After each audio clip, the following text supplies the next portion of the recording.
Okay, so now we've got to figure out what's going on. Why is it that so many people seem to be really afraid of the clown from It, even though they know that it doesn't exist and just is not going to hurt them?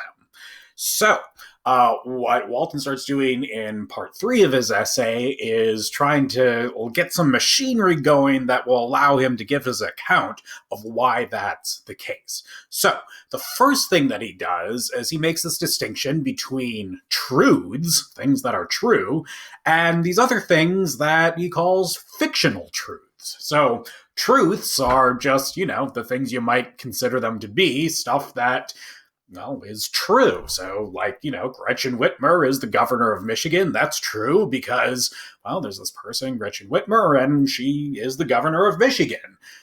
Penguins are birds. That's true because, there are these things that are penguins and they're birds, and so it's true that penguins are birds. Now, we also tend to say stuff like this, like, well, look, just like penguins are birds, Harry Potter is a wizard. It's true that Harry Potter is a wizard, right?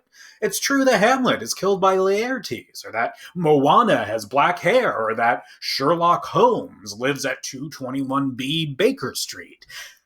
And yet, there's kind of a way in which all that stuff isn't true, because after all, Harry Potter, Hamlet, Moana, Sherlock Holmes, none of them actually exist. They're fictional characters. But what Walton says is, look, all this stuff is fictionally true. In the world of the fiction, the world of Harry Potter, it really is, fictionally true that Harry Potter is a wizard, even though Harry Potter doesn't actually exist in our world. So it's very much true that I teach at GVSU, but it's very much just a fictional truth that Harry Potter is a wizard.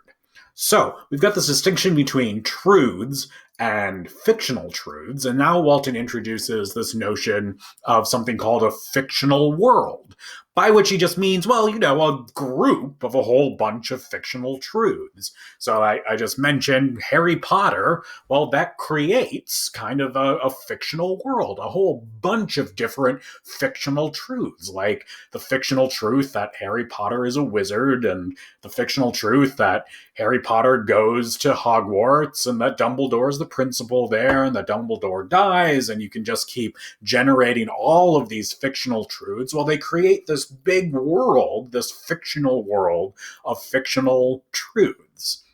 And so now we've got this notion of fictional truths. We can create fictional worlds out of them. And you might be wondering, how do we make a fictional world? How do we make a group of fictional truths like that?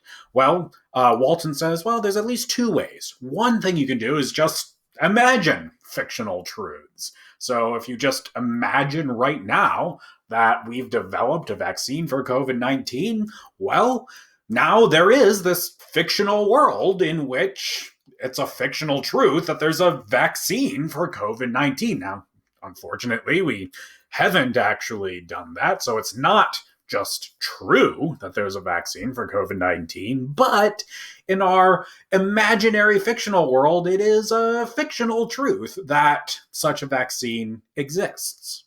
Now, we could also create fictional worlds and fictional truths like this through this process that Walton calls make-believe, by which he means, exactly what you might expect, the kind of thing that we all enjoyed doing as kids, playing make-believe.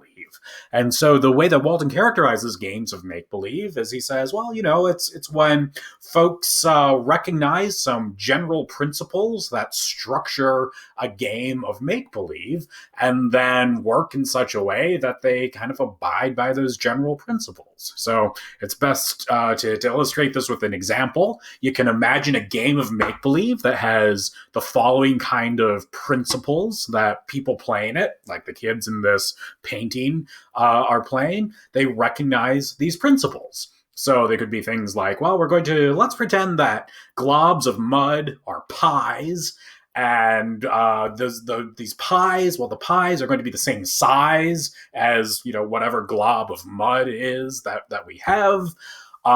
But, notice that the pies are not going to have the same dirt content